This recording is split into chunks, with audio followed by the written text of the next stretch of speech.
খলাফায়ে রাশেদার সোনালি দিন কেন যে ফিরে আর আসে না, সকলেই পেয়ে তার অধিকার, কেন যে মন খুলে হাসে না। ধলির আসনে বসে অমরে রাজ্য শাসন করেছে, অজিয়া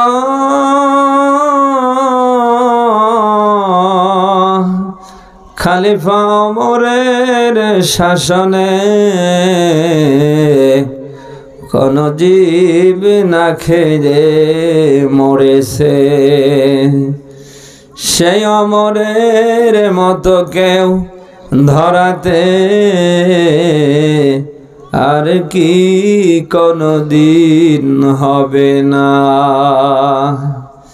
খলাফায়ে রাশেদার সোনালি দিন কেন যে ফিরে আর আসে না, সকলেই পেয়ে তার অধিকার, কেন যে মন খুলে হাসে না।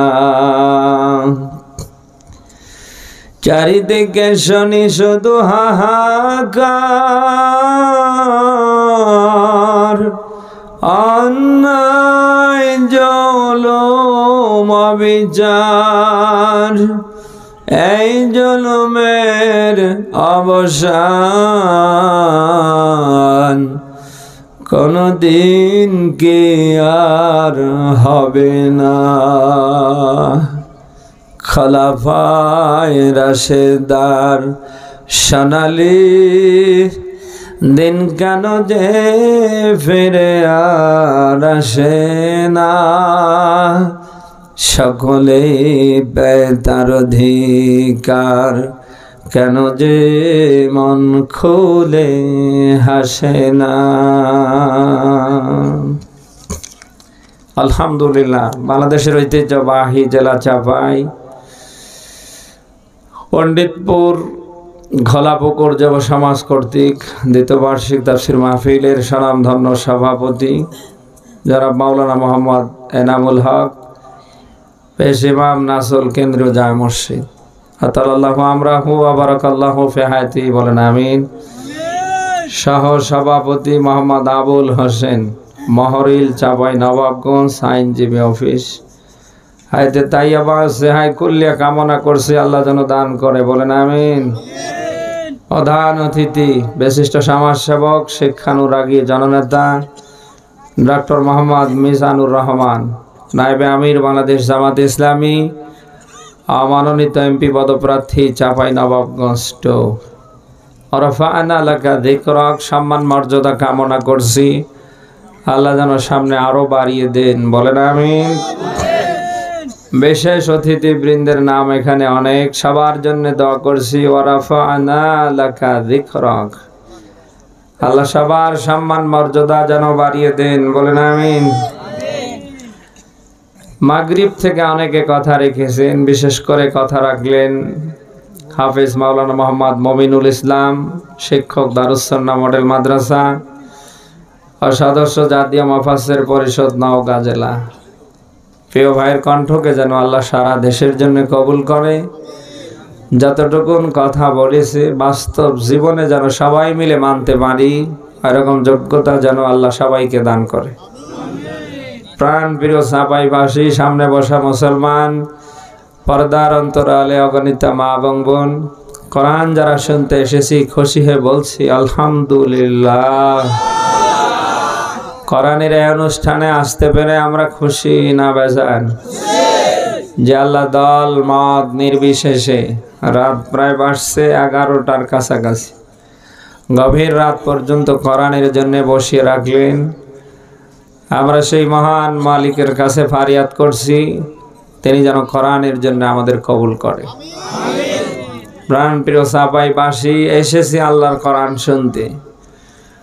আমরা যদি বসে বসে আল্লাহর কোরআন শোনার মতো শুনতে পারি, যতক্ষণ আমরা শুনতে পারবো আমাদের শ্বাসে প্রশ্বাসে আল্লাহ একটা করে নেকি দান করবে ইনশাআল্লাহ। নবীজি বলেন, কেউ যদি কোরআনের কথা 1 ঘন্টা বলে আর কেউ যদি শোনে, মহান আল্লাহ তাআলা 1000 রাকাত কবুল হওয়া নফল নামাজের সওয়াব উভয়ের আমলনামায় দান করবে। কত? আপনার আমার এই নামাজের মতো নামাজ না। দেশে 100-র ভেতরে 98 জন মানুষের নামাজ হচ্ছে না। খুব বেশি বানিয়ে বল না। অনেকে নামাজ পড়ে সুদ খায় না, এলাকায় সুদ নেই, নামাজ পড়ে নীতি নৈতিকতা ঠিক নেই। আদর্শ ইবাদত কবুল হবার যত সিস্টেম, যত মাধ্যম আপনি দেখবেন, যাদের টাচ মোবাইল আছে গুগলে গিয়ে সার্চ করবেন যে ইবাদত কবুল হবার পূর্ব শর্তগুলি কি কি। দেখবেন আমার মতো হাজার হাজার হুজুর ওখানে দোকান নিয়ে বসে আছে। ইউটিউবে গিয়ে সার্চ করবেন ইবাদত কবুল হবার মুখ্য শর্তগুলো কি কি। হাজার হাজার আমার মতো হুজুর দোকান নিয়ে বসে আছে, শুনতেছেন আপনারা? তা ইবাদত কবুল হবার, নামাজ বলেন, রোজা বলেন, হজ বলেন, ইসলামের যে মৌলিক ফরজ বিধানগুলি কবুল হবার জন্য যত শর্ত, অন্যতম শর্ত এটাও একটা, আপনার আয়ের উৎস হওয়া লাগবে হালাল। আপনি যেটা খাচ্ছেন এটাও হওয়া লাগবে কি বলেন? আপনি মিলান, এই বাংলাদেশে 100-র ভেতরে 98 জন মানুষের আয়ের উৎস হারাম। ও যা খায় হারাম, ওর শরীরের পোশাক হারাম, পায়ের জুতো পর্যন্ত হারাম। নবীজি বলেন, লা ইয়াদখুলুল জান্নাহ গুযিয়া বিল হারাম। হারাম ভক্ষণকারী কি জান্নাতে যাবে নাকি? আপনি খাচ্ছেন হারাম, আপনি আরাম খুঁজলে পাবেন বলেন? দুনিয়ায় যারা হারাম খায় কেউ আরামে নেই। যারা হারাম ইনকামে অভ্যস্ত আপনি মিলান, কেউ আরামে নেই।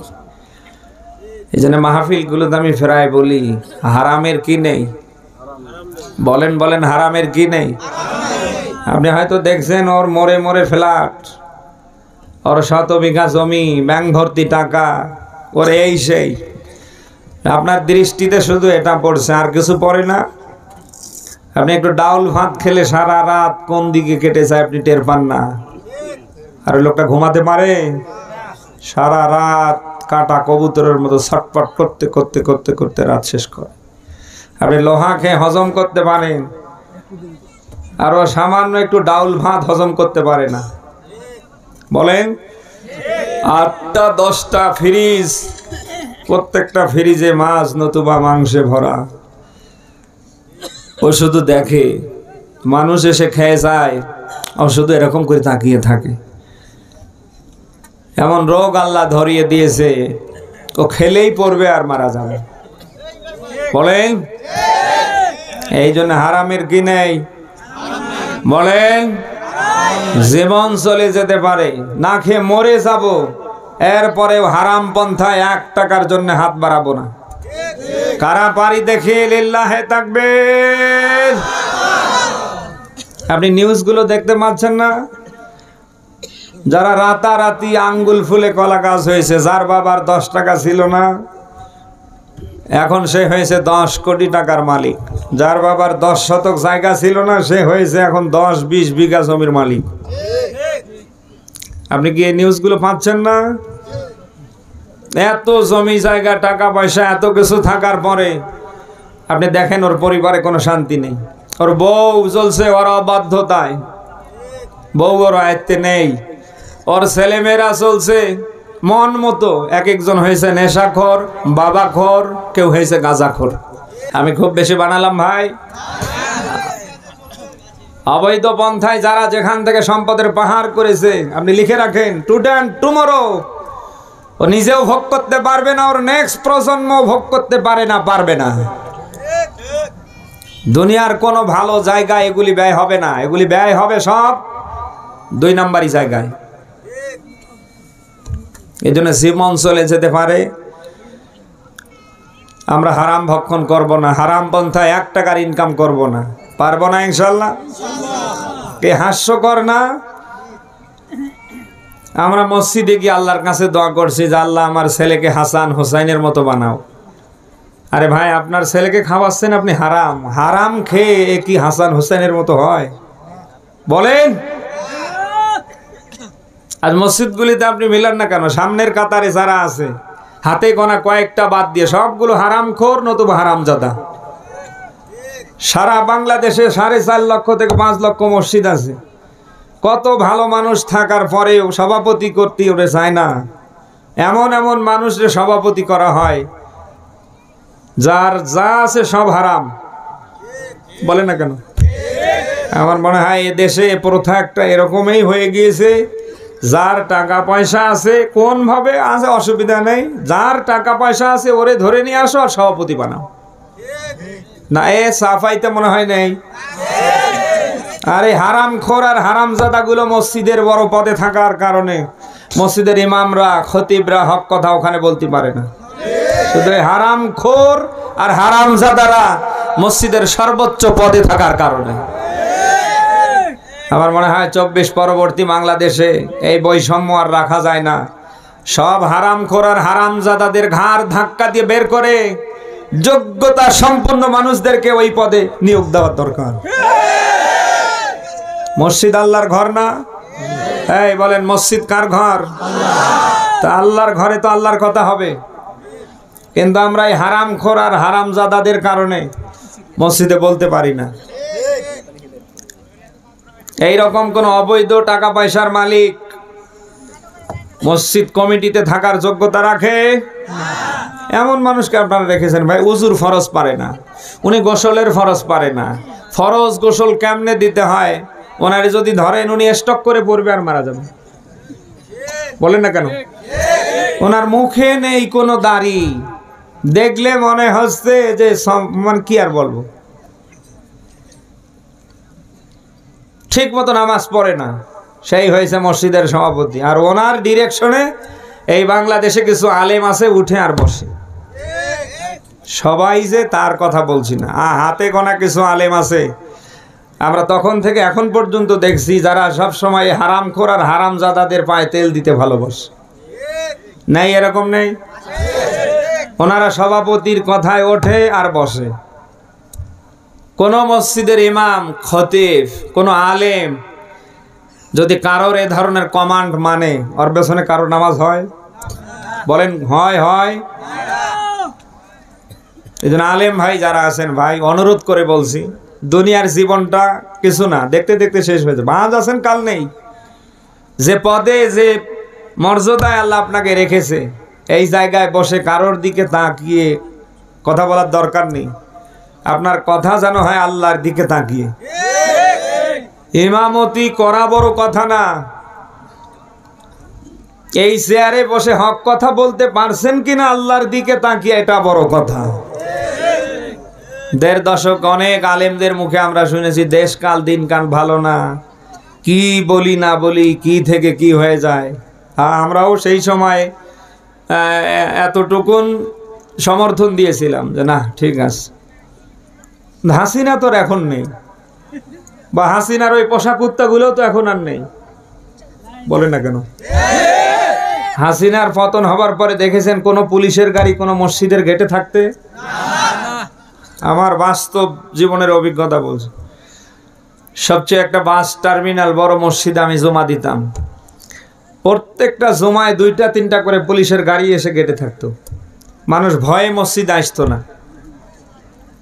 হাসিনা পালিয়ে যাবার পরের দিন থেকে ও গাড়িও নেই ও পুলিশও নেই। এগুলো তো 1.5 দশক হাসিনার সময় আমরা দেখেছি। তো হাসিনা তো এখন নেই। এখনো যদি আপনি বিড়ালের মতো মসজিদের মেম্বারে বসে ম্যাও ম্যাও করেন, আল্লাহর বিধান দিয়ে সমাজ চলবে, রাষ্ট্র চলবে। 54 বছরে নেতার পরিবর্তন হয়েছে, কোনো নীতির পরিবর্তন হয়নি। আমরা ওই কোয়ালিটির কোনো শাসককে এই বাংলায় আর দেখতে চাই না। মসজিদের মেম্বার থেকে ময়দান পর্যন্ত যদি আপনি এই কথাগুলি জাতিকে শোনাতে না পারেন, আমার মনে হয় ওই জায়গায় আপনার থাকার দরকার নেই। ওটা ছেড়ে দিয়ে বাদাম বিক্রি করে করে খান, তাও অন্তত আল্লাহর ধরা থেকে কিয়ামতে বাঁচতে পারবে। না এইরকম আলেম যদিও এ তো সাফাইতে নেই, আমি জানি সাফাই কোরআনের ঘাঁটি বাংলাদেশের অন্য জেলায় আছে, এলাকায় তো নেই নাকি? এর কি মেনে নেওয়া যায় এই 24 পরবর্তী সময়? বলেন তো। উনি হক কথা বলতে পারে না, কিন্তু খেতে বসলে উঠতে চায় না। পেট বানিয়েছে জানেন গর্ভবতী মহিলার মতো। মহিলার দেখে লজ্জা পায়। আয়েশার আব্বু পেটে সন্তান আসে আমার, আর হুজুরের পেট বাড়ে? পেট তো আর স্বাদে বাড়ে না ভাই। উনি খেতে বসলে 8-10 জনের খাবার একাই খেয়ে ফেলে। আমি তো পরীক্ষিত, কত হুজুররে নিয়ে বসি ভাই, ওদের যারা আমাদেরকে ইনভাইট করেছে তাদের সব শেষ হয়ে যাচ্ছে, হুজুরের খাওয়া শেষ হয় না। 8-10 জন মানুষের খাবার একাই খেয়ে ফেলে, তো ওর পেট বাড়বে না তো আমার পেট বাড়বে? আদম আলাইহিস সালাম থেকে নিয়ে শুরু করে আমাদের রসুল পর্যন্ত সব আম্বিয়া আলাইহিস সালামের জীবনীগুলি গুগলে সার্চ দেবেন, দিলে তো পাবেন যে এক একজন নবী রাসূলের পেট একেবারে বুকের চেয়ে বড় ছিল নাকি?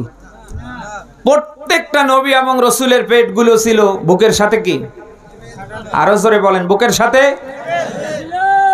আপনার পেট বাড়ে কেন? কই আমার তো পেট বাড়ে না, ওনার তো পেট বাড়ে না, ওনার তো পেট বাড়ে না, আপনার এত পেট বাড়ে কেন? কারণ উনি হালাল হারাম কিচ্ছু বোঝে না। যে বলে আয় রে তার সাথে যাই, এই নাই এরকম মসজিদের ইমাম খতিব আলেমদের এই স্বভাব হওয়া কি যায় বলেন তো? উনি যাচ্ছে কোথায়, একজন সুদখোর দাওয়াত দেয় তাও যায়।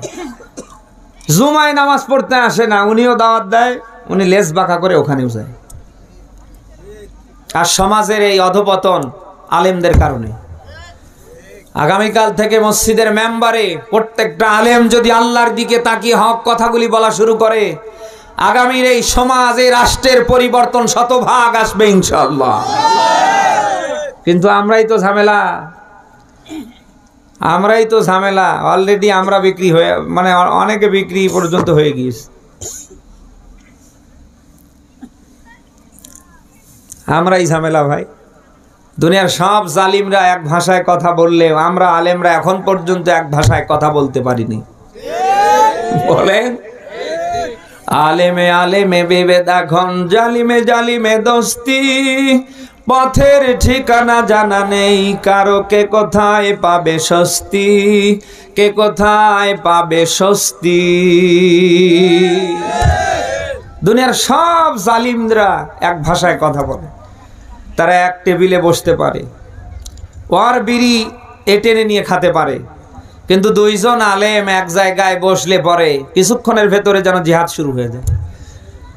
বিশ্বাস না হয় দুইজন আলেমরে একটা রুমে রাখেন, ঘুম তো হবেই না, সারা রাত জিহাদ করতে করতে শেষে হাসপাতাল পর্যন্ত যান।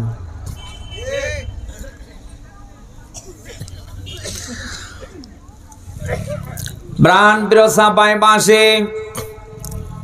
আগামীর সমাজ রাষ্ট্র পরিবর্তনের জন্য আলেমদেরকে ভূমিকা পালন করা লাগবে।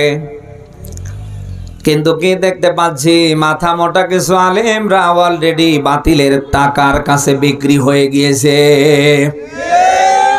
ওরা ফাতোয়াবাজি করছে, অমুক ইসলামী দলকে ভোট দেয়া জায়েজ নেই, হারাম। কেন? দিলে ইমান থাকবে না। অথচ এমন এমন দলের সাথে তারা ঐক্য করে ফেলছে যাদের ইমানও নেই, যাদের আকীদা বলতে কিছু নেই। ইসলামী শরিয়া তারা বিশ্বাস করে না। কোরআন সুন্নাহ ভিত্তিক সমাজ রাষ্ট্র চলবে যারা চায় না, অথচ তারা তাদের দালালি শুরু করেছে আর ফতোয়াবাজি করছে শুধু ভালো মানুষদের। বলে না কেন? না, এ দেশে এখনো শুরু হয়নি। হ্যাঁ হ্যাঁ হ্যাঁ, আবার ওনারাই নিজেদেরকে দাবি করে ওনারা নাকি আহলে হক। আহলে হক যদি আপনারা দাবি করে থাকেন, তাহলে তো টাকার কাছে আপনারা বিক্রি হতে পারতেন না। ইমাম আজম আবু হানিফা রহমতুল্লাহ আলাইহির জীবনী শিক্ষার জন্য বলছে, খলিফা মানসুর তাকে বিচারক হিসাবে নিয়োগ দেবে। একবার যায় ইমাম আবু হানিফা রহমতুল্লাহ আলাইহিকে বললেন, হে ইমাম, তোমাকে আমার বিচারকের দায়িত্ব দিতে চাই। ইমাম আজম আবু হানিফা রহমতুল্লাহ আলাইহি অস্বীকৃতি জানালেন। খলিফা মানসুর এক পর্যায়ে তাকে ধরে জেলখানায় বন্দী করলেন। ইমাম আজম আবু হানিফা রহমতুল্লাহর উপরে এই পরিমাণ জুলুম অত্যাচার টর্চার চালিয়েছিলেন খলিফা মানসুর, ইতিহাস কারো না জানার কথা না। সব শেষে ইমাম আবু হানিফা রহমতুল্লাহ আলাইহিকে তারা বিষ পান করে দুনিয়ার থেকে বিদায় পর্যন্ত করেছে। আমাদের ইমাম আজম আবু হানিফা রহমতুল্লাহ আলাইহি জীবন দিয়েছে, এরপরেও বাতিলের কাছে মাথা বিক্রি করেনি। আর আপনি নিজেকে আহলে হক দাবি করেন না। আমাদের মাঝে মরহুম শহীদ আল্লামা সাঈদী রাহিমাহুল্লাহ নেই। জালিমরা বারবার অফার করেছিলেন শুধু জামাতে ইসলাম ত্যাগ করেন, নতুন করে নিজে ইসলামী দল গঠন করেন, রাষ্ট্র আপনাকে সহযোগিতা করবে। আল্লামা সাঈদী রাহিমাহুল্লাহ যদি জালিমদের সায় দিতেন, তাদের কথা মানতেন, তারে কেউ দীর্ঘদিন জেলখানায় রাখতে পারতো না, চিকিৎসার নাম করে দুনিয়ার থেকে বিদায়ও করতে পারতো না। জীবন দিয়েছে হাসতে হাসতে, জালিমদের কাছে নিজের ইমানটা কখনো বিক্রি করেনি। আর আপনারা আহলে হক দাবি করেন না। সারা দেশের সব মানুষ যখন চাচ্ছে নীতির পরিবর্তন, হিন্দু বৌদ্ধ খ্রিস্টান বিধর্মীর আওয়াজ তুলেছে সবার শাসন দেখা শেষ, সামনে যেন ইসলামপন্থীদের বাংলাদেশ, সেই জায়গায় আপনারা মুনাফিকি শুরু করেছেন আর বলেন আমরা আহলে হক। আপনারা আহলে হক হলে আহলে শয়তান হবে কে? কিসের আহলে হক আপনাদেরকে বলে? আপনারা আহলে হক না আহলে শয়তান?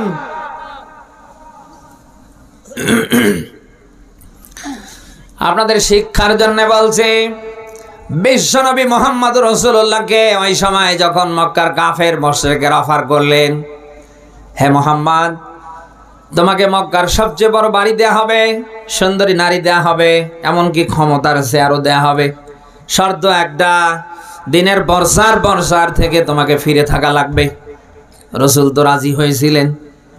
হ্যাঁ, নবীজি কথাই বলছিলেন, মক্কার সবচেয়ে বড় বিলাসবহুল বাড়ি কেন, সুন্দরী নারী কেন, মক্কার সবচেয়ে বড় চেয়ার কেন, চন্দ্র সূর্য যদি দুইটা হাতে নিয়ে এসে কেউ দেয়, এর পরেও আমি রসুলকে, আমি মুহাম্মদকে 100 পরিমাণ দিন থেকে কেউ সরাতে পারবে না।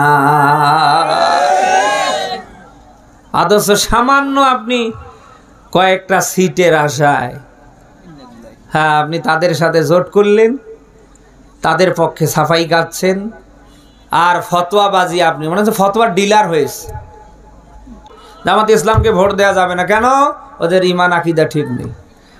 আমি প্রশ্ন করতে চাই, আপনারা যাদের সাথে জোট করলেন কয়েকটা সিট পাবার আশায়, আসন পাবার আশায়, ইসলামী শরিয়া বিশ্বাস করে না, কোরআন সুন্নাহ ভিত্তিক রাষ্ট্র চলবে যারা চায় না, যাদের স্লোগান হলো মৌলবাদদের ঠেকাও। মুসলমানের ঘরে জন্ম নিয়ে কেউ এ কথা বললে ওর ঈমান থাকে? তা আপনি তাদের সাথে জোট করলেন, আমি জানতে চাই আপনার ঈমান কি আজও আছে? যুগে যুগে এই দালাল মৌলবীদের কারণে ইসলামের 13টা বেঁধেছে। কিয়ামতের আগ পর্যন্ত এরকম দালাল কিছু মৌলবী থাকবে না থাকবে না? আরো জোরে বলেন। শুধু মাথায় বিশাল টুপি, মুখ ভর্তি দাড়ি আর পোশাক আশাক দেখলেই ওরে আলেম বলা যায় না। আব্দুল্লাহ ইবনে উবাইর মাথায় টুপি ছিল, মুখ ভর্তি দাড়ি ছিল, পরনে সাদা জুব্বা আব্বা ছিল, বলেন না কেন? শুধু মাথায় টুপি আর পোশাক আশাক দেখলেই ওরে আলেম বলা যায় না। কারণ আব্দুল্লাহ ইবনে উবাইও কিন্তু কম বড় আলেম ছিল না। কথা কি শুনতেছেন? কিসের আলেম আপনি? হ্যাঁ, আপনি আলেম নামের সালেম। ইতিহাসের পাতায় আপনারা চিহ্নিত দালাল হিসাবে থাকবেন ইনশাআল্লাহ। দেশের মানুষ আপনাদেরকে ঘেন্না ভরে সামনে প্রত্যাখ্যান করবে। প্রাণ বিরসা পাই বাসে এসেছি আমরা আল্লাহর কোরআন শুনতে। যতক্ষণ আমরা কোরআন শুনতে পারবো, আমার মূল কথা ছিল শ্বাসে প্রশ্বাসে আল্লাহ নেকি দান করবে। 2 নম্বরে এর পরিমাণ যদি 1 ঘন্টা হয়, 1000 রাকাত কবুল হওয়া নফল নামাজের সওয়াব আল্লাহ দান করবে। আমরা কি এটা ছেড়ে বাসায় যেতে চাই? কোরআন আমরা শুনতে এসেছি, সবাই মিলে আমরা নিয়ত করি নিজেরা কোরআন মানব, আগামীতে কি করে মানানো যায় ওই পক্ষে আমরা কাজ করব। মুসলিম যদি নিজেকে আপনি দাবি করেন, কোরআন আপনাকে মানাই লাগবে, কারণ পবিত্র কোরআনটা হচ্ছে আপনার জন্য সংবিধান। আপনার জীবনের শুরু থেকে একেবারে শেষ পর্যন্ত চলতে ফিরতে খাইতে নিতে উঠতে বসতে যেখানে যা আছে কোনটা আল্লাহ বাদ রাখেনি, সব কোরআনের ভেতরে আল্লাহ জমা করে দিয়েছে। অতএব কোরআন বিহীন একটা সেকেন্ড চলার কোনো অপশন আপনার নেই। আপনাকে বাঁচা লাগবে আল্লাহর কোরআন নিয়ে, আপনার মরণটাও যেন হয় আল্লাহর কোরআন নিয়ে। আমরা কোরআনের জন্য বাঁচব, কোরআনের জন্য মরব। আল্লাহর কোরআন মানতে গিয়ে মানাতে গিয়ে যদি আমাদের মরণও এসে যায় অসুবিধা নেই, মরা তো লাগবেই। 10 দিন আগার মাস কেউ দুনিয়ায় চিরদিন থাকার জন্য এসেছে? বলেন, আপনি চাইলে থাকতে পারবেন? নমরুদ থাকতে পারেনি, ফেরাউন থাকতে পারেনি, সাদ্দাত থাকতে পারেনি। আপনি আমি কোনে কার কি? দুনিয়া যেহেতু কারোর থাকার জায়গা না, আজ আছি কাল নেই। বলেন না কেন? আপনি কি দেখতে পান না কত ভালো মানুষ রাতের বেলা খেয়ে দিয়ে ঘুমিয়ে যায়, সকাল বেলায় আর উনি উঠতে পারে না। পুরো এলাকায় যেন মাইকিনে ছড়িয়ে পড়ে অমুক আর নেই। ছোট বড় সবার মুখে একটাই আওয়াজ আসে, ইন্না লিল্লাহি ওয়া ইন্না ইলাইহি রাজিউন। আপনি আমি ভালো মানুষ, এই রাতের ভেতরে তো আপনার আমার অবস্থাও এই হতে পারে। চাপাই বাসি মরা যেহেতু লাগবেই, ওই বিছানায় জ্বর নিয়ে, সর্দি নিয়ে, ডায়াবেটিস নিয়ে কাতরিয়ে মরার চেয়ে আল্লাহর কোরআন মানতে গিয়ে, মানানোর পক্ষে আন্দোলন করতে গিয়ে যদি মরণ হয়ে যায়, ওই মরণের সেই মরণের দাম আল্লাহর কাছে 1000 কোটি গুণ বেশি দামি। মুমিনরা মরণের ভয় করতে পারে? ওরা মনে করে মরলে শহীদ, বাঁচলে গাজী। ভয় তো করে কেবল তারা, মুনাফিক যারা। কোন মুমিন দুনিয়ায় চিরদিন বেঁচে থাকারও নিয়ত করে না। মুমিন সব সময় মৃত্যুর জন্য প্রস্তুত রাখে। সবচেয়ে বেশি মরণকে ভয় করে মুনাফিক যারা, ওরা। মুমিন তো কখনো মাথা নত করে না, হোক না সে বন্দী কারাগারে। আল্লাহকে যারা বেসেছে ভালো, রুখবে বলো তাদের কেমন করে? দুনিয়ার আদালতে হয় যদি ফাঁসি, দেখবে তাদের মুখে মুখ ভরা হাসি। মুমিন তো কখনো মাথা নত করে না, হোক না সে বন্দী কারাগারে। মুমিন এগুলো হাসি মুখে বরণ করতে চায়, আর মুনাফিকরা কি বলেন? মুনাফিকরা ভয় করে। আচ্ছা, আপনারা কি সেই মুমিন হতে চান না মুনাফিক হতে চান? হ্যাঁ, আমরা কি মুমিন হতে চাই না মুনাফিক? কারা মুমিন হতে চাই হাত তুলি লিল্লাহে তাকবীর। এই জন্য আমাদের কোনো ভয় নেই। এটা সূরা তাওবার 51 নম্বর আয়াতে পাবেন। আল্লাহ বলেন, হ্যাঁ নবী আপনি বলুন, আমি আল্লাহ যেটা লিখে রেখেছি এর কমও হবে না, বলেন বলেন, বেশিও হবে না।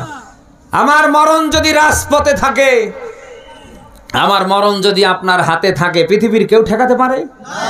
আল্লাহ বলছেন, হ্যাঁ নবী আপনি বলুন তামাম পৃথিবীর মানুষদেরকে, ওদের জন্য যেটা লিখা হয়েছে, নির্ধারণ করা হয়েছে, এর কমও হবে না, বেশিও হবে না। আর মুমিনরা যেন আমি আল্লাহর উপরে ভরসা রাখি। কে বলছেন? মুমিনরা কখনো জালিমের কাছে, বাতিলের কাছে মাথা নত করেনি, সামনেও আল্লাহর কোরআন মানতে গিয়ে, মানাতে গিয়ে যদি জীবন চলে যায় যেতে পারে, পরিবার হারাতে হয়, ওরা হারাতে পারে। কোন জালিমের কাছে, কোন বাতিলের কাছে তারা মাথা নত করতে পারে না, পারবে না।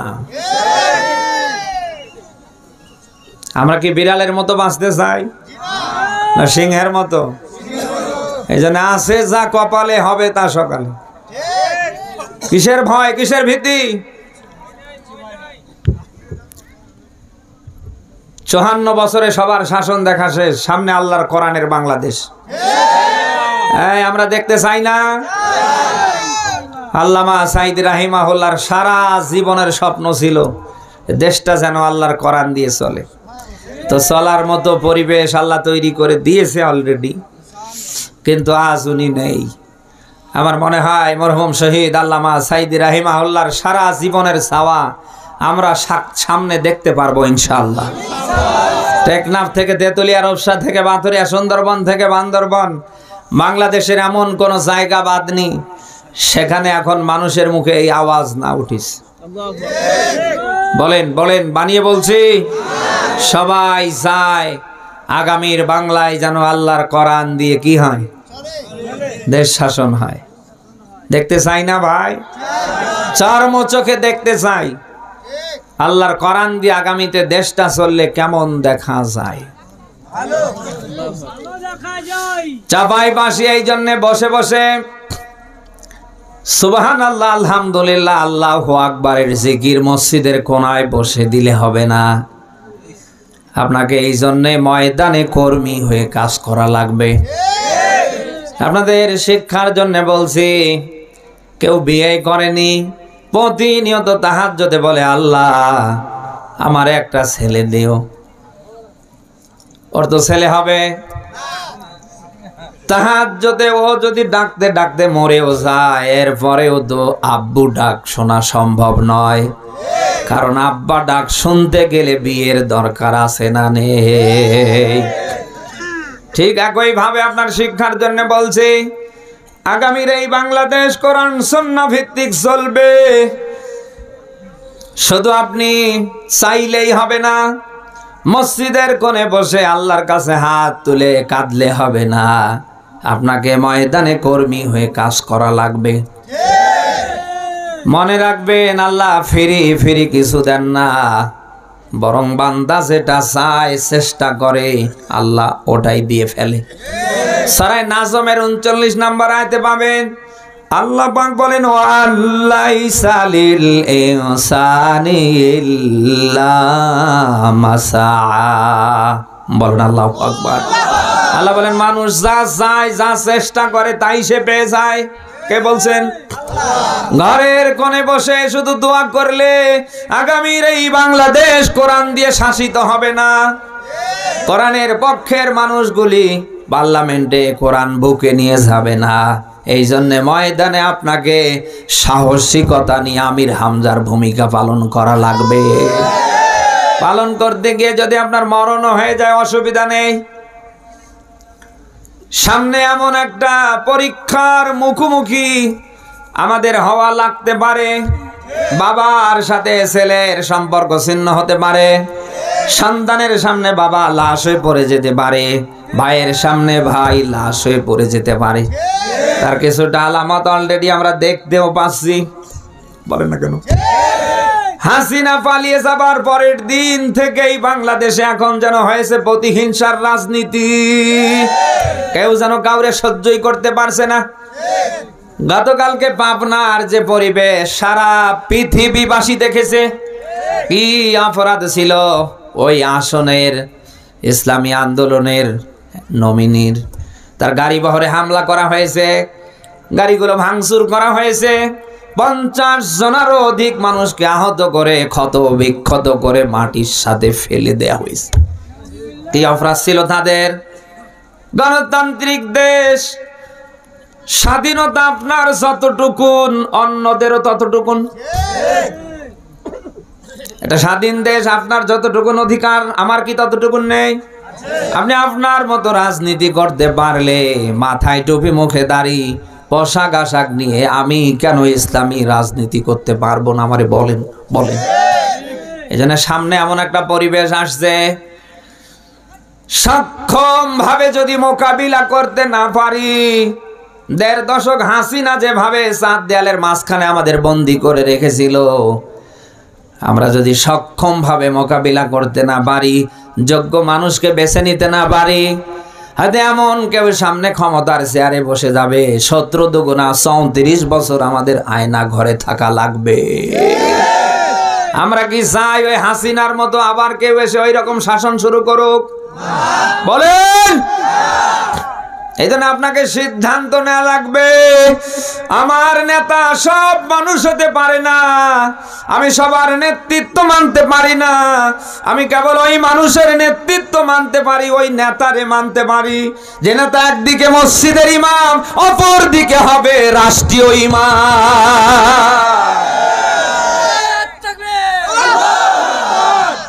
এই আমরা কি ওই নেতা মানতে চাই যে নেতা হুজুর ফরজ পারে না, গোসলের ফরজ পারে না, ফরজ গোসল কেমনে দিতে হয় জানে না, যে নেতা ঠিক মতো নামাজ পড়ে না, যদিও নেতা নামাজ এখন সামনে নির্বাচন ধরেছে কেবল, এতদিন যে নেতারে জুমায় পাওয়া যায়নি সে নেতা এখন আসরের নামাজ 5 বার পর্যন্ত পড়ার চেষ্টা করবে। এই রকম লোক দেখানো কোন নেতারে কি আমরা সামনে নেতৃত্বের আসনে বসাতে চাই? আমাদের নেতা হবে ওই রকম মানুষ যারা একদিকে জমার খুতবা দিতে যেন পারে, অপর দিকে যেন রাষ্ট্রীয় দায়িত্ব তারা পালন করতে পারে। এমন যদি হতো আমার দেশের শাসক হতো ওমরেরই মতো, হতো আবু বকরের মতো, আমার দেশের মা বোনেরা লাঞ্ছিত হতো না, আমার দেশের কৃষক শ্রমিক বঞ্চিত হতো না, ধনী গরিব ভালোবাসার জীবন ফিরে পেত। এমন যদি হতো আমার দেশের শাসকেরা হতো আবু বকরের মতো, হতো ওমরেরই মতো। কি নেতা ছিলেন আবু বকর ওমর! আপনাদের কষ্ট হচ্ছে মনে হয়। কি নেতা ছিলেন আবু বকর ওমর বলবো? আহা, রাতের গভীরে মানুষের বাড়ির দাঁড়ে দাঁড়ে গিয়েছে, কারা কি করছে, কি খেয়ে কারা কিভাবে জীবন যাপন করছে তারা খোঁজ নিত। কি নেতা নিজের সন্তান অপরাধ করার পরেও বাঁচতে পারেনি, বলে না কেন? অথচ 54 বছরে কত নেতা আলো আর গেল, দলীয় নেতা কর্মীরা কত অপরাধ করেছে, অপরাধের পাহাড়ে চড়ে জীবন যাপন করেছে, বিচার তাদের হয়নি, জাতি তাদের বিচার দেখতে পায়নি। বিচার হয়েছে কাদের? রিক্সা চালক, ভ্যান চালক, অসহায় নিরীহ মানুষ যারা ওদের। বলেন, আমরা কি এরকম নেতা সামনে দেখতে চাই? এরকম নেতৃত্ব কি আমরা মানতে চাই? না, ননিবার ভাই, কখনো না। চাপাই বাঁশি এই বলছে আবেগ দিয়ে নয়, একটু বিবেক দিয়ে কথাগুলি নেবেন। কিয়ামতে আল্লাহ তাআলা প্রত্যেকটা মানুষকে ডাকবে নেতা সহকারে, ইয়াউমা নাদাউ কুল্লা উনাসিম বিইমামিহিম। বলেন আল্লাহু আকবার। সূরা বনী ইসরাইলের ৭১ নম্বর আয়াত এটা।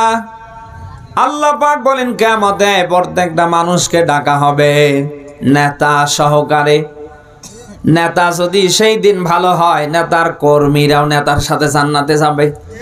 আর নেতা যদি হয় আবু জাহেল, আবু লাহাব মার্কা, দাড়ি কাটা, নেতা যদি হয় বেনামাজি, নেতা ওই দিন জাহান্নামী, নেতার কর্মীরাও জাহান্নামী।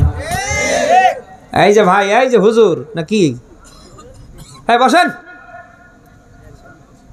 হুজুর মানুষ চোরের মতো পালাচ্ছে, এটা মনে হচ্ছে ওই হুজুর শুধু খাতেই পারে। প্রাণ বিরসা পাই বাসে, জিন্দা থাকতে ভালো মানুষের নেতৃত্ব যদি গ্রহণ করতে না পারেন, কিয়ামতে আপনার জাহান্নাম নিশ্চিন্ত। ওই দিন ভালো নেতা যদি পেয়ে যান, নেতাও জান্নাতি, আপনিও জান্নাতি। আর নেতা যদি ওই রকম টোটো কোম্পানির ম্যানেজার হয়, ও জাহান্নামী, আপনি নিজেও জাহান্নামী। কথা কি শুনতেছেন? ওই দিন আপনি দুঃখ ভরে আফসোস করে ডাক দেয়া বলবেন, রব্বুল আলামিন, এই নেতার কারণে, এই নেতার অনুকরণ অনুসরণ করতে গিয়ে আজ আমাদের এই অবস্থা হয়েছে। ইন্না আতানা সাদাতানা আকবারানা ফাদাল্লুনা সাবিলা। বলেন আল্লাহু আকবার। সূরা আহজাব 67 68 দুইটা আয়াতে পাবেন। ভণ্ড নেতার অনুসারীরা ডাক দেয়া বলবে, রব্বুল আলামিন, এই নেতা, এই মুরব্বীর আনুগত্য করতে গিয়ে আল্লাহ যে অবস্থা আমাদের হয়েছে, ফাদাল্লুনা সাবিলা, এই মুরব্বী, এই নেতা আমাদের পথভ্রষ্ট করেছে। ও যা বলেছে আমরা তাই শুনেছিলাম, করেছিলাম, শুনতেছেন। রব্বানা আতিহিম দিফাইনি মিনাল আযাব ওয়ালআনহুম লানান কাবীরা। বলেন আল্লাহু আকবার। আল্লাহ পাক বলেন, ওই দিন ভণ্ড নেতার অনুসারীরা ডাক দেয়া বলবে, আল্লাহ, আজ যত শাস্তি দিবা, যত জাহান্নামের আযাব দিবা, আমাদের সে এই নেতার, এই মুরব্বীরে বেশি দাও। কথা কি শুনতেছেন? এই নেতা, এই মুরব্বীরে মানতে গিয়ে, এদের কথা মতো চলতে গিয়ে ভালো মানুষের নেতৃত্ব আমরা মানতে পারিনি। আমরা তো জীবনটা শেষ করে ফেলেছি। যত শাস্তি আমাদের দেবা, দে ফাইন, তার সে ডাবল ওই মুরব্বী, ওই নেতারে দাও। সাপাইবাসী জানতে চাই, ওই দিন বলে কয়ে কি আর কোনো কাজ হবে? হবে না। তার মানে নেতাও জাহান্নামী। নেতাকে যারা দুনিয়ায় মেনে জীবন চালিয়েছে, ওরাও কি বলেন? সূরা নিসা 4 নম্বর সূরার 5 নম্বর পারার 10 নম্বর পৃষ্ঠার 85 নম্বর আয়াতে পাবেন। আল্লাহ পাক বলেন, মায়াশফা শাফাআতান হাসানা ইয়াকুল্লাহু নাসিবুম মিনহা ওয়া মায়াশফা শাফাআতান সাইয়্যা ইয়াকুল্লাহু কিফলুম মিনহা। বলেন আল্লাহু আকবার। একটা দিকে খেয়াল করেন ভাই। আল্লাহ পাক বলেন, পৃথিবীতে কোনো মানুষ যদি ভালো কোনো কাজে, ভালো কোনো মানুষকে রায় দেয়, সমর্থন করে, ইয়াকুল্লাহু নাসিবুম মিনহা, এখান থেকে তার একটা অংশ কিয়ামত পর্যন্ত আমলনামায় বাড়তাবে। সুবহানাল্লাহ বলতে পারেন না? ভালো কোনো কাজে, ভালো কোনো মানুষকে যদি আপনি রায় দিতে পারেন, সমর্থন দিতে পারেন, ওর পাশে যদি আপনি থাকতে পারেন, ওই মানুষটা যত ভালো কাজ করবে, ইয়াকুল্লাহু নাসিবুম মিনহা, এখান থেকে একটা অংশ আপনার আমলনামায় অটোমেটিকলি আল্লাহ পাঠাবে। ওয়া মাইয়াশফা শাফাআতান সাইয়্যা ইয়াকুল্লাহু কিফলুম মিনহা। অপর সিস্টেম দেখুন।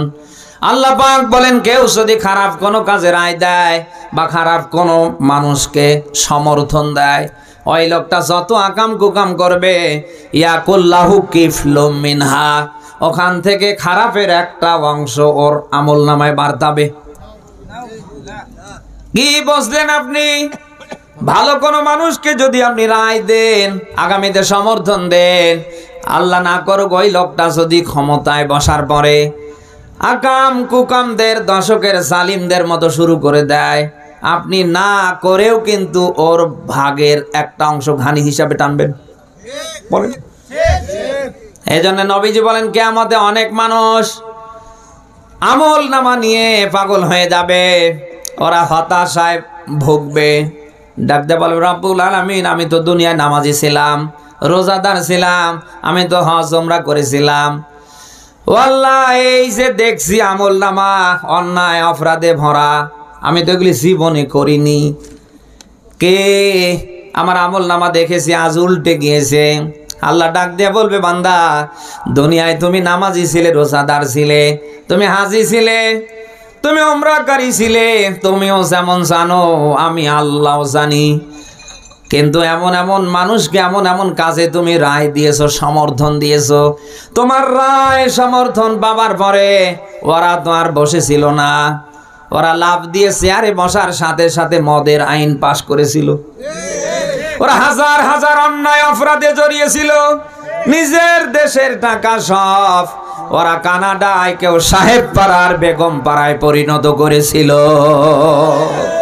তুমি তো নামাজি ছিলে, তুমি তো রোজাদার ছিলে, হাজি ছিলে, কাজী ছিলে, এটা যেমন তুমি জানো আমিও তো জানি।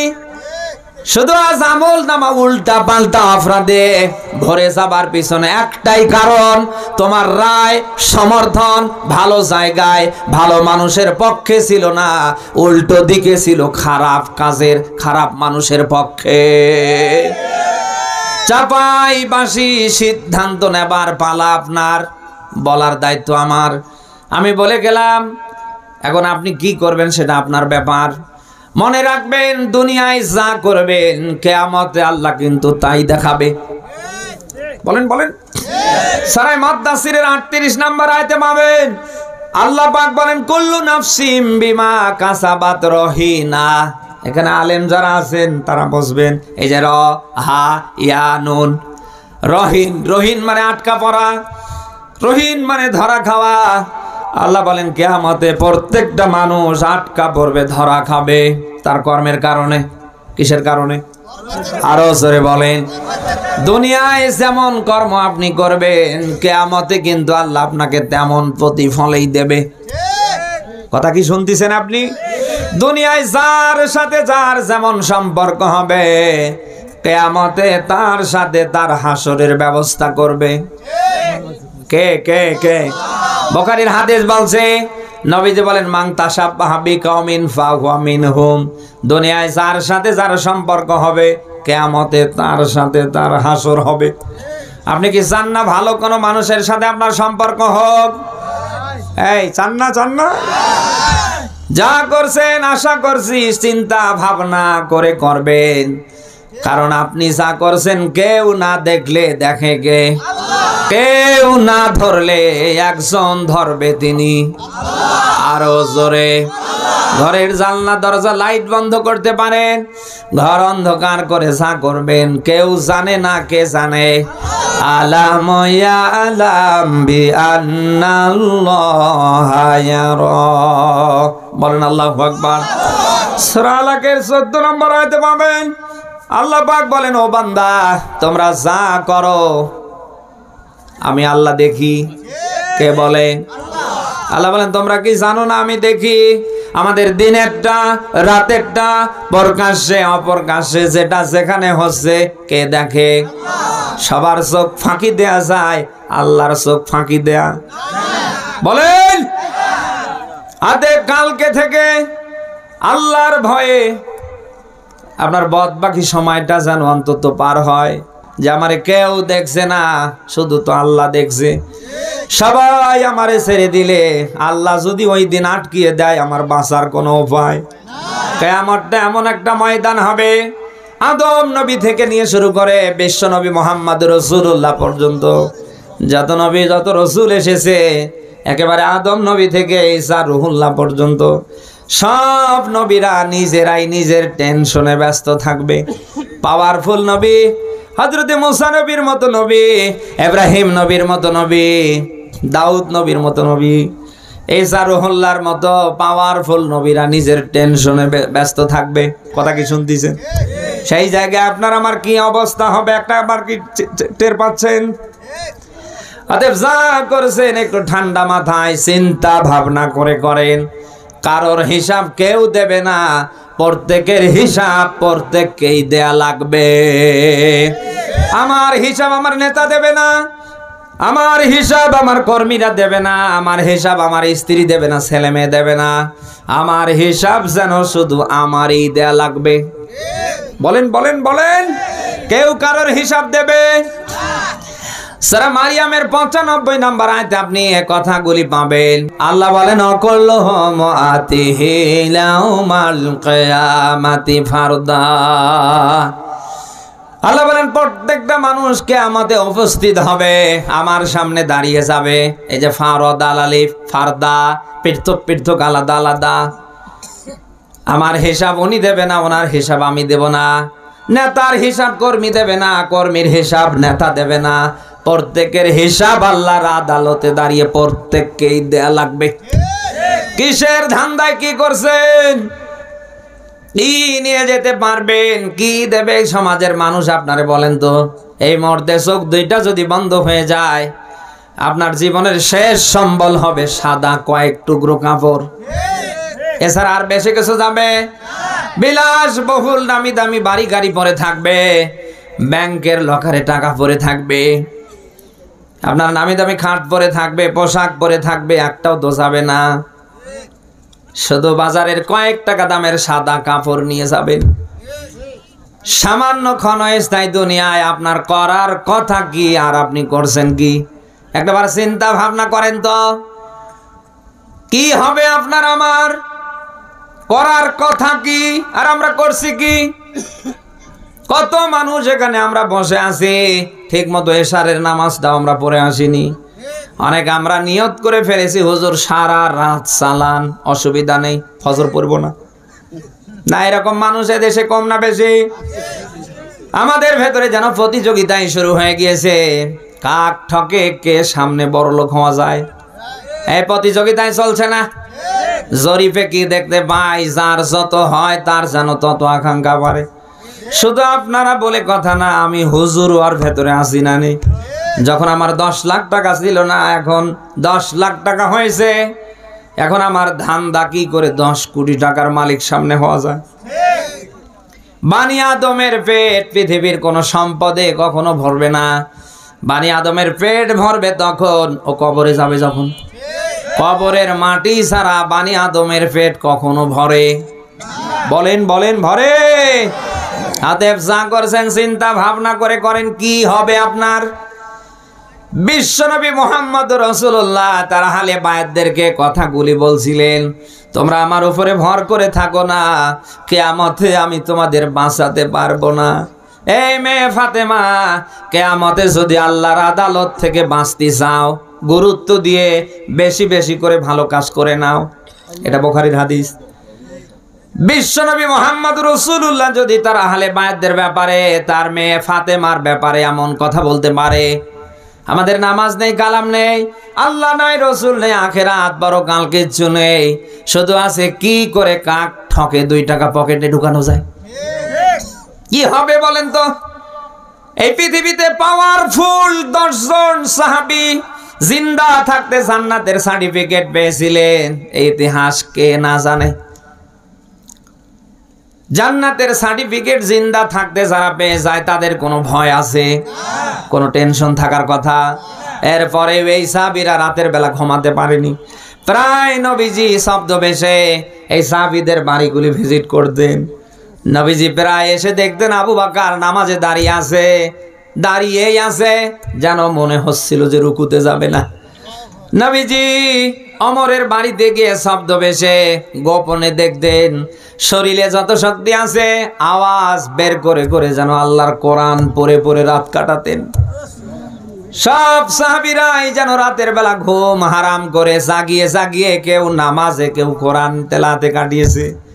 ফেরায় নবীজি মসজিদে নববীতে আবু বকর, ওমর, অন্যান্য সাহাবীদেরকে ডাক দিতেন, তারা দাঁড়িয়ে যেতেন।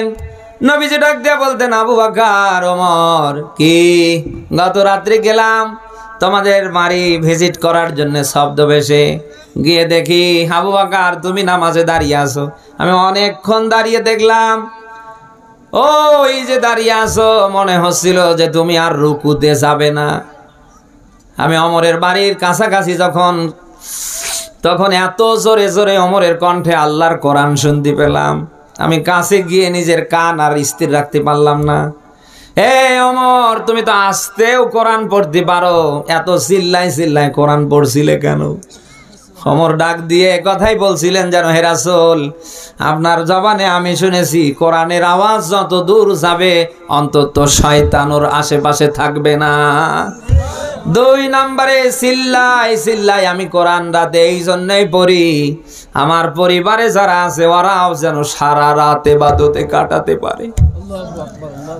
আবু বকর ডাক দিয়ে বলেন, হে রাসূল, যখন এই বিছানায় পিঠ দিতে যাই, বালিশে মাথা দিতে চাই, আমি আর স্থির থাকতে পারি না। আমার মনে পড়ে যায় ওই দিন যদি আল্লাহ তার আদালতে ডাক দিয়ে যদি কথা বলে, আবু বকর সারা জীবন কি করেছ, অসুবিধা নেই, তোমার পুরো জীবনের সব দিনের অপরাধ মাফ করে দিলাম, একটা দিনের হিসাব দাও। হে রাসূল, আপনার কণ্ঠে আমি শুনেছি ওই দিন কারোর হিসাব যদি তার আদালতে আল্লাহ নিয়ে ফেলে, ওর বাঁচার কোনো অপশন থাকবে না। দুনিয়ায় জান্নাতের সার্টিফিকেট পাবার পরে এই মানুষগুলি রাতের বেলা ঘুমাতে পারে না, ঘুম যেন তাদের ছিল হারাম। আজ নামাজ নেই, কালাম নেই, আল্লাহ নাই, রসুল নেই, আখিরাত পরকাল কিচ্ছু নেই। কিসের ধান্দা কি করছেন বলেন তো, বলেন? একটা বার কি চিন্তা হয় না যে কি হবে আমার মনে হয় এতটুকুন চিন্তা চেতনা কোনো মানুষের জীবনে যদি এসে যায়, ওই মানুষের হাতের দ্বারা, জবানের দ্বারা, ক্ষমতার দ্বারা কেউ কষ্ট পায় না, সামনে পেতে পারে না। র‍্যাব দিয়ে, পুলিশ দিয়ে, প্রশাসন দিয়ে একটা মানুষকে যতটুকুন ভালো বানানো সম্ভব না, তার সে কোনো মানুষ যদি এতটুকুন চিন্তা ভাবনা করে যে আমি যা করছি কেউ দেখে না, আল্লাহ দেখে, তিনি ধরবেন, আমি কি জবাব দেব, দ্যাটস এনাফ, আর কিচ্ছু লাগবে না, আমার মনে হয় না ওর দ্বারা কোনো অন্যায় অপকর্ম সামনে হতে পারে। চাপাই বাস এই জন্য সিদ্ধান্ত নেওয়া লাগবে, যেহেতু আল্লাহর সামনে সবাইকে দাঁড়াতে হবে, আমরা যেন কিছু একটা নিয়ে দাঁড়াতে পারি। আর আল্লাহ যেন তার রহিম নামের খাতিরে ওই দিন আমাদের উপরে দয়ার হাত বাড়িয়ে দিয়ে তিনি যেন আমাদের মাফ করে দেন। ওই দিন আল্লাহর দয়ায় যারা বেঁচে যাবে, ওদের আনন্দের আর কোনো শেষ থাকবে না। ওরা আনন্দে আত্মহারা হয়ে জান্নাতের দিকে চলে যাবে। আল্লাহর আহ্বান হবে, ফাদখলি ফি ইবাদি আদখলি জান্নাতি। আল্লাহ বলবে, তোমরা আমার বিশিষ্ট বান্দাদের দলে দীক্ষিত হও আর ওদের সাথে আমার জান্নাতে চলে যাও। চাপাই বাঁশি কিয়ামতে আল্লাহর দয়া পেয়ে ডান হাতে আমল নামা নিয়ে আমরা কি ওই রকম জান্নাতি হতে চাই না? এজন্য আমাদের এখন এই সিদ্ধান্ত নেওয়া লাগবে, কালকে থেকে যেন প্রতিযোগিতা আকারে আমরা ভালো কাজ করতে পারি। গোটা কোরআন শরীফ আমি দেখেছি, বিসমিল্লাহর বা থেকে নাসের সিন পর্যন্ত কয়েকবার করে আমার প্রত্যেকটা আয়াত দেখার সুযোগ হয়েছে। আমি দেখতে গিয়ে, পড়তে গিয়ে জান্নাত শব্দ কোরআন শরীফের যত জায়গায় আমি পেয়েছি, এই জান্নাত শব্দের আগে আমি দুইটা জিনিস খেয়াল করেছি, একটা ইমানের কথা আর একটা ভালো কাজের কথা। আল্লাহ যেন তামাম পৃথিবীবাসীকে বোঝাতে চায়, ইমান নিয়ে যারা এই দুনিয়ায় ভালো কাজ করবে তারাই কিয়ামতে জান্নাতে যাবে। সূরা নিসা 124 নম্বর আয়াতে পাবেন, তামাম পৃথিবীর পুরুষ নারী যারা সবাইকে আল্লাহ আয়াতের ভেতরে যেন নিজেই ডাক দিচ্ছেন, আমাইয়া আমাল মিনাস সালিহাতি মিন যাকারিন আও উনসা ওয়া হুয়া মুমিনুন ফাউলাইকা ইয়াদখুলুনাল জান্নাহ ওয়া লা ইয়াযলামুনা নাকিরা। বলেন আল্লাহু আকবার।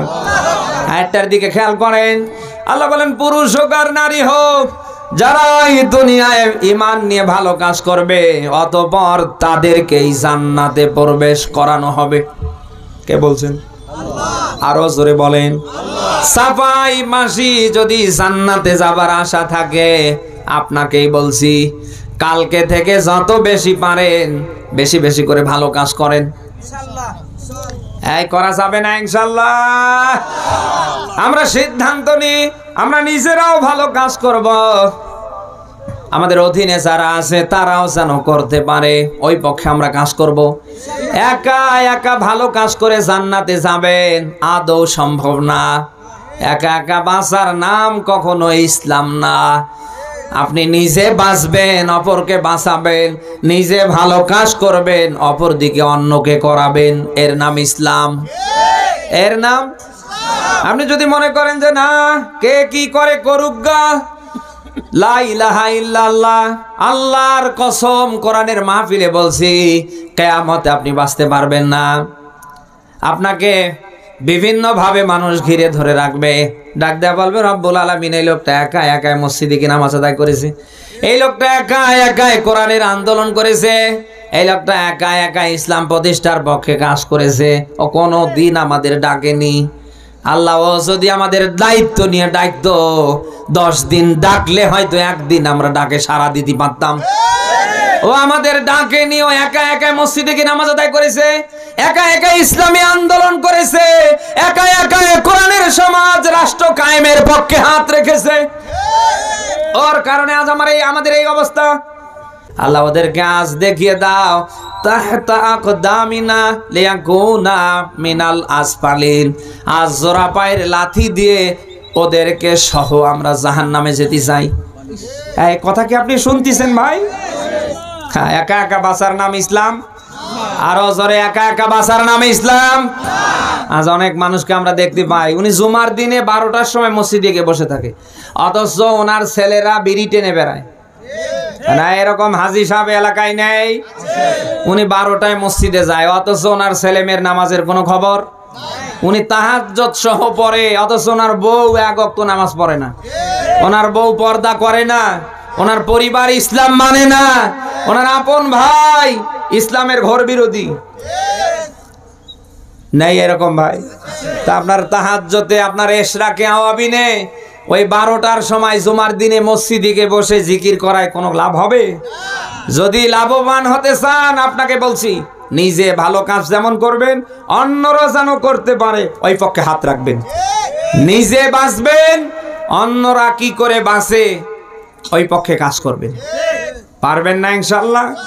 আমার মনে হয় আমরা যদি এই গুরুতর দায়িত্ব সামনে প্রত্যেকেই হাতে নিতে পারি, মসজিদগুলি আজান হবার পরে কোনো মসজিদের কোনো কাতার ফাঁকা থাকার কথা না।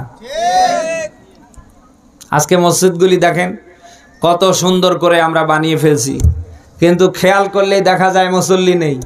যে কয়েকজন আছে যাদের মাজা কোমর একেবারেই চলে না, এই বলে না কেন? ফজরে তো আরো নেই। এত টাকা পয়সা দিয়ে টাইলস মসজিদ করে লাভ কি আমার বলেন তো? মসজিদ ভরে যাক প্রত্যেকটা ওয়াক্ত, আমাদের সবার চাওয়া না? এই জন্য আপনি নামাজে যাওয়ার সময় জয়জনার দেখা পাবেন, নামাজের তাগিদ দেবেন। আরে দেয়ার দায়িত্ব আপনার, ও যাই যাক না যায়নি, কিয়ামতে তো বাঁচতে পারবেন। মনে রাখবেন, আপনার চেষ্টায়, আপনার একটু মেহনতে কোনো মানুষ যদি মসজিদমুখী হয়ে যায়, আল্লাহ না করুক আপনি থাকলেন না, এই লোকটা যতদিন নামাজে থাকবে, ভালো কাজ করবে, এখান থেকে ইয়াকুল্লাহু নাসিবুম মিনহা, একটা অংশ আপনার আমল নামায় আল্লাহ পাঠাতেই থাকবে। তা আপনি কি চান না? ভাই, মসজিদ ভরে যাক, আপনি কি চান না? মানুষগুলি আল্লাহর কোরআনের আন্দোলনের কর্মী হোক, আপনি চান না? ইসলামী আন্দোলন সবাই করুক, আপনি কি চান না? এই জন্য আপনাকে দায়িত্ব নিয়ে সামনে আগাতে হবে। আজকে ঘরগুলিতে আপনি তাকান, আমাদের ঘরগুলি আছে কিন্তু ঘরে বরকত নেই। লবণ থাকে পান্তা থাকে না, পান্তা থাকলে লবণ থাকে না।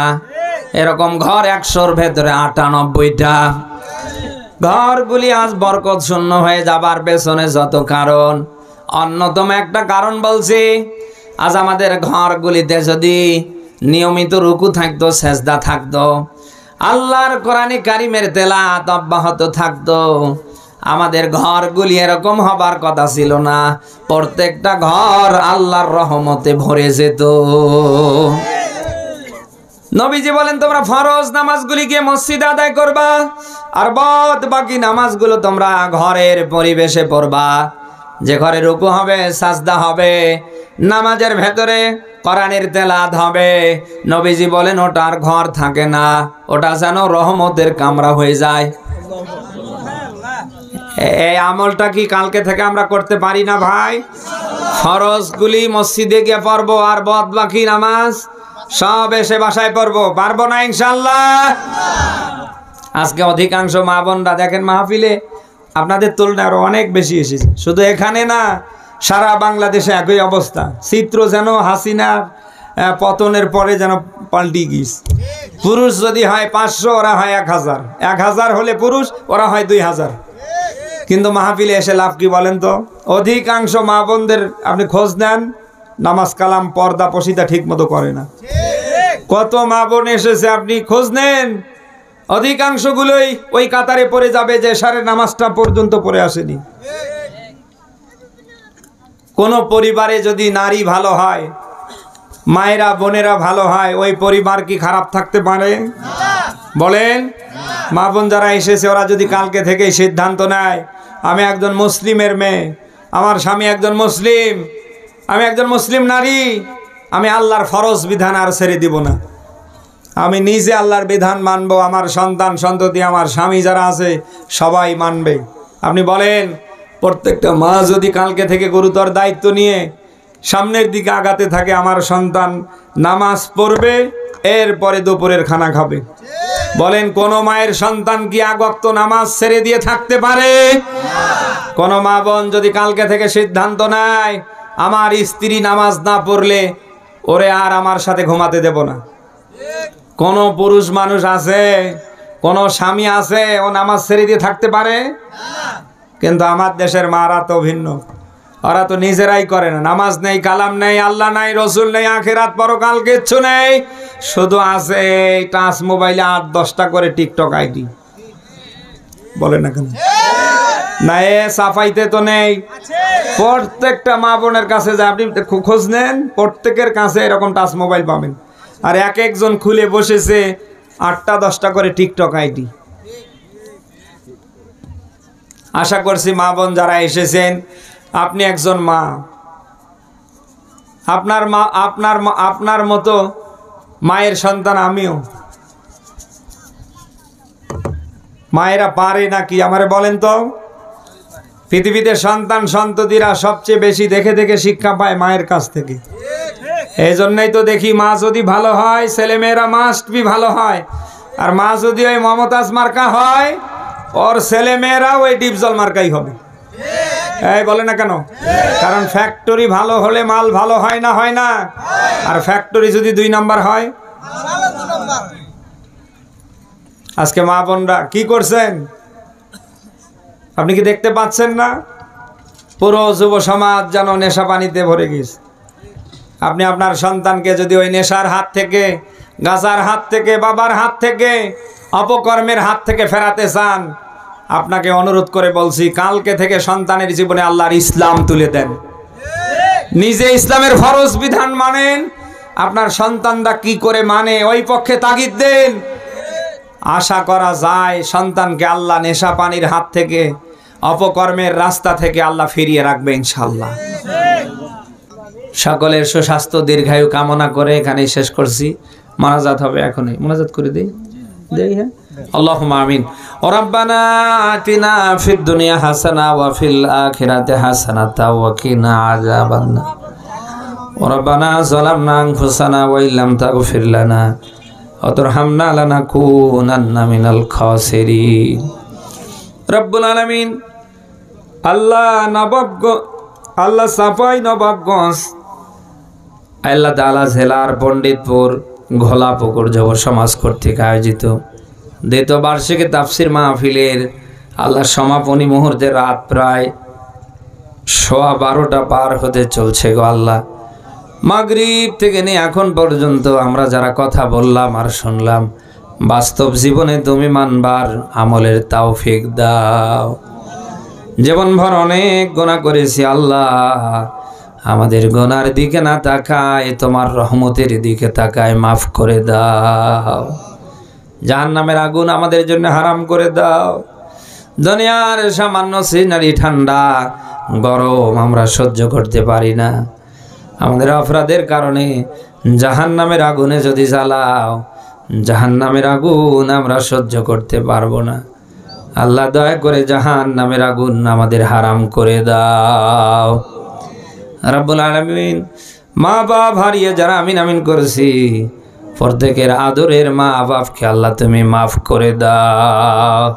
যে মা যে বাবা না হলে দুনিয়ার মুখ দেখতাম না, ওই আদরের মা বাবা কার জানি খবরে, মেহরবানি করে মা বাপকে আল্লাহ তুমি মাফ করে দাও। পিতৃমাতৃকুল থেকে আমনে করে যাদের হারায় ফেলে তোমার দরবারে দুটি করে ইয়াতিমের মতো হাত তুলেছি, সবাইকে তুমি মাফ করে দাও। আল্লাহ মাহফিলে ডানে বামে সামনে পিছনে যত কবরস্থান, যত কবরস্থান তোমার যত বান্দা বান্দিরা ইমান নিয়ে ঘুমায় আছে, আল্লাহ সবাইকে মাফ করে দাও। আল্লাহ যাদের আব্বা আম্মা জিন্দা জীবিত, প্রত্যেককে আব্বা আম্মার হক আদায়ের তৌফিক দাও। আল্লাহ আব্বা আম্মার সুস্থতার উপরে, হায়াতের উপরে বরকত দাও। অনেক মা বোন এসেছে, আল্লাহ মা বোনদের কবুল করে নাও। মা বোনদের যত সওয়াব পূর্ণ করে দাও। মা বোনদের ঘরটাকে আল্লাহ দিনের মারকাজ বানিয়ে দাও। মা বোনদের কলিজার টুকরো সন্তান সন্ততিকে হাসান আর হোসাইনের মতো বানিয়ে দাও। আল্লাহ মা বোনদের গোপন যত বিধি তুমি দূর করে দাও। কোরআন যারা শুনতে এসেছি, কোরআনের জন্য কবুল করে নাও। কোরআন শুনতে এসে যারা কোরআনের জন্য দান করেছি, আমাদের প্রত্যেকের দানগুলি আল্লাহ ওসমানের মতো কবুল করে নাও রব্বুল আলামিন। আল্লাহ যারা আমিন আমিন করছি, কার কি চাওয়া পাওয়া জানি না, সবার চাওয়া পাওয়া আল্লাহ তুমি পূর্ণ করে দাও। অভাবী যারা অভাব দূর করে দাও। ঋণগ্রস্ত যারা ঋণ পরিশোধের অ্যাবিলিটি দাও। আল্লাহ যারা অসুস্থ, পয়গম্বর আয়ুবের মতো আমাদের সুস্থ করে দাও রব্বুল আলামিন। আল্লাহ তাআলা আজকের মাহফিলের সনাম ধন্য সভাপতি জনাব মাওলানা মোহাম্মদ এনামুল হককে আল্লাহ কবুল করে নাও। আল্লাহ তাআলা আজকের মাহফিলের সহ সভাপতি মোহাম্মদ আবুল হোসেনকে আল্লাহ কবুল করে নাও। প্রধান অতিথি ডক্টর মোহাম্মদ মেজানুর রহমানকে আল্লাহ কবুল করে নাও। কোরআনের জন্য তোমার গোলামদের সম্মান মর্যাদা আল্লাহ তুমি আরো বাড়িয়ে দাও। বিশেষ অতিথির নাম এখানে অনেক, সবার জন্য দোয়া করছি আল্লাহ।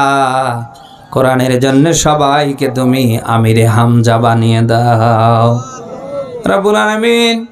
আল্লাহ তাআলা আজকের মাহফিলের sound system, decorator, lighting, projector, মিডিয়ায় যারা যেখান থেকে সহযোগিতার হাত বাড়িয়েছে, সবাইকে কবুল করে নাও। সবার ব্যবসায় বরকত দাও আল্লাহ। যে বাড়িতে রেস্টের ব্যবস্থা হয়েছে, খানা পিনার ব্যবস্থা হয়েছে, বাড়িকে কবুল করে নাও। এ বাড়ির যত আহাল মেম্বার বর্ডার, আল্লাহ সবাইকে আসমানি আযাব গজব থেকে বাঁচাও রব্বুল আলামিন।